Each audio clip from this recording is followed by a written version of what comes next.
Right angle steel and fab. We're about to step inside and talk to my buddy Josh. Over 100,000 square feet, 65 employees, started in 2001, continues to expand, jumping into areas outside the comfort zone to make sure that they can vertically integrate and take care of all the customers out there. This company is doing what a lot of people are afraid to do. Fabrication. They're also diving into the digital world. It's not every day I walk into a fab shop and they're advancing the future in the digital side of things as well to understand the true difference between what 7 seconds and 9 seconds means when you're making thousands of parts. So let's step inside, talk to Josh, and learn a little bit more about this journey.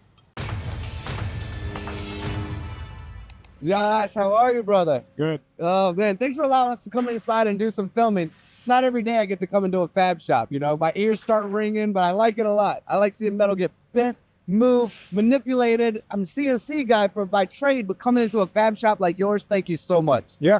It's a completely different world, that's for sure. It is, and we don't often understand that because I see a lot of Mazak optotic machines already. I've been into their facility. There's some coding in there. There's some cool lasers. I want to be a Jedi. I want a lightsaber. Lasers are about the closest I can get to it at the moment. But the world of there's computers, there's digital that goes along with it. It's how we're advancing. So similarities, but completely different also, isn't it? Absolutely. Yeah, it's a completely different process from start to finish. The whole way you quote jobs, the way you look at things, everything is completely different than machining.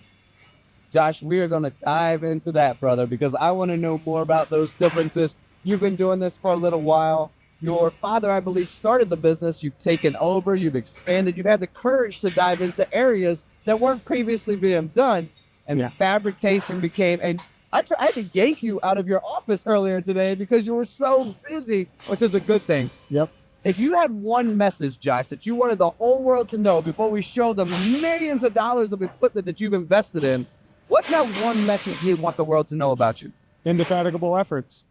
Basically, a refusal to fail, and it's tireless effort, and that's the whole core value of everyone that's here. It's constantly pushing the limits of people, machines, technology. How can we do something better today than we did yesterday? What's the best way to lower the cost of that part? How can we grow? How can we get into different industries? And it all starts with indefatigable efforts. That's so well said. And this place is a mirror of you, right? Yeah. Let's start to walk a little bit because I want to tell the audience, we work oftentimes in a world where one part could take a day. Some parts take 5 minutes, 10 minutes, 20 minutes, this type of thing, right? A lot of our videos are in CNC machine shops. We walk in here today, there's a major difference between 7 seconds and 9 seconds. That's a 2-second difference, Josh. Yeah. It means a lot to you. Describe why. What goes into that? Well, in this world, it's, like you said, the run times are not the same as what it is in the CNC world. And you're quoting on a very cutthroat level against all kinds of different people. I mean, especially since COVID, seems like everybody has a laser. And you're also competing with the customer themselves, whether it's economical for them to bring the parts in-house. So you're sitting there and you're bending parts or you're lasering parts, and an operator sees, I ran these parts in 9 seconds and my estimated time was 7 seconds. And, is that a big deal? Well, in the world of fabrication, it is. You're talking 114 parts per hour that you're losing out because you were at 9 seconds instead of 7. Wow. And when you're trying to get parts on low margin and everything else, that's where that really can come into play. And you have to convey that to operators, and it all ties back into the core values and everything else. Why 2 seconds matters, especially on a massive scale. Do they understand how important 2 seconds is? I think most of the people here do now, or they're not here very long. That's a good point. I mean, I already understand. You mentioned how many parts you're out per hour. Right. And then scale of hundreds of thousands of parts, what does that mean over the course of a year? And what does that mean on the bottom line? And what does that mean on what you can pay your employees? It all ties in. When we think about that, Josh, and I see all of this being done here, great machine, by the way, Mazak Optronics, good investment. And I think about the difference in that 2 seconds and helping them understand that as well. You've recently invested in Datanomix. You've recently invested in digital understanding of your shop. And to be fair, I'm honest with everyone who's watching right now, and I'm always honest with you. We talk a lot about CNC machines and what Datanomix, what machine monitoring brings to a shop, and understanding how quickly the parts are being made, the details behind it, where's the uptimes, the downtime. That's not just about the green lights and the red lights and the yellow lights, but truly understanding. We're in a fabrication shop, which is abundantly obvious today in over 100,000 square feet. Congratulations to you. Why did you go with machine monitoring, and what do you get from it? I mean, there's a lot of different things that come from it. Obviously, we talked about the cycle times, but in our world especially, you're constantly running new parts, and very few of our parts are actually repeat jobs. And sometimes that order's 2 parts, and sometimes it's 10,000. And the first thing with the machine monitoring was, okay, well, what are these 10-part orders actually doing to our efficiency? I mean, how much is that changeover? You think of a laser, and yes, you're running those 10 parts with other parts or whatever, but because you have to drop that in, what does it do to the efficiency? And so the first goal of the Datanomix was to see, okay, we're running this type of job, we're at this efficiency. When we're running this type of job, we're at this efficiency.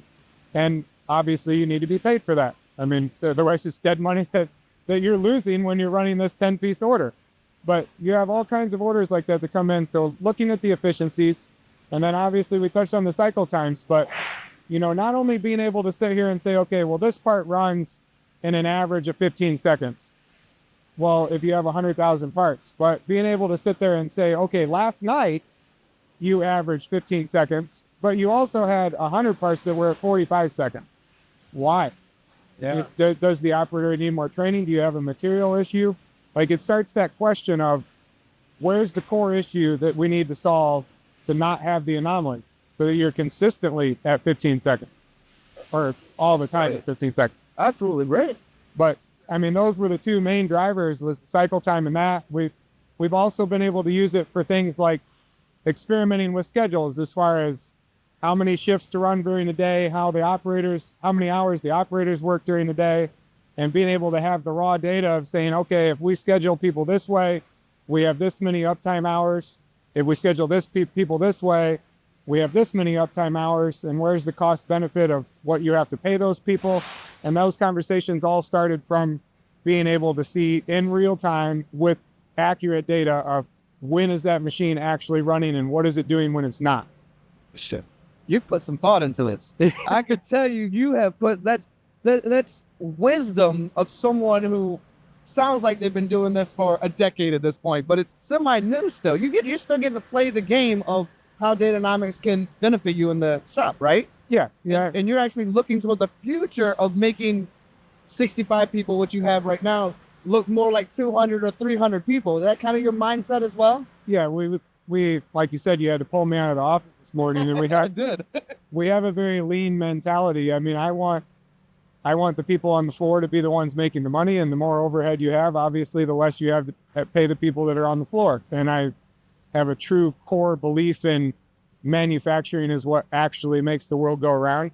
And so, how do you minimize that overhead, maximize output, maximize what you're able to pay the people that are actually making the world go around? And that all starts with, the drive for constantly looking for, how do you do stuff better? Like we said, how do you do stuff better than you did it yesterday? What's the next technology that's going to take you a step above everybody else? How can we do this so good that the customer doesn't want to bring the parts in-house? And if you're not constantly asking those questions, there's no way to grow, and there's no way to improve. I want to work for you. Are you hiring? All the time. All the time. The way you just described it, that's valuable to understand. And all of it, from the point of doing something so well that somebody doesn't want to bring it in-house because they can count on you. Working here and knowing that you believe in the people that you work with and you want to pay them well, but in doing so, we have to work together in order to make sure that we are the best at it. These are all, how does your brain work? Are you a very calculated human being? I guess so. I think so. I would say it just never stops, but it's constantly thinking about something that's wrong and how you fix it. But it's just a problem-solving mindset, really. But you did touch on something there about the customers counting on you. And, something I forgot when we initially talked about Datanomix, it's not just the cycle times and what are the machines running, but when you're running parts in 8 hours, or your customer is counting on you to turn parts in 24 hours, you have to have some kind of a schedule, obviously. And you sit there and you say you've got 10 hours a day, and you plug in 10 hours worth of work, and then all of a sudden the schedule's behind. Well, why? And having the machine monitoring allows you to dial that in, set the schedule more accurately, and then the customers are truly counting on you as far as you say it's going to be there today, it's going to be there today, because I have all the data to back it up that it will be.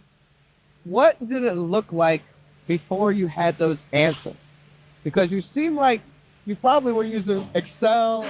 Like, you are a calculated mind. You're not sleeping at night, I can tell. Your mind is constantly calculating. Machine monitoring, Datanomix makes your life easier, I would assume, but I know what assuming does, so I try not to assume too much. But as a general rule, did it feel like kind of like you were working a little bit blind, or you were taking guesses? What was missing before that made you bring it in? And if you were to take it from you now, where do you feel like you have a major loss? Well, like you said, it's not sleeping at night. It's the being maxed out, right? So at some point, get to the point where you can't go on gut feel anymore. You have to have help. You have to have the data to back it up so that somebody else can answer the questions.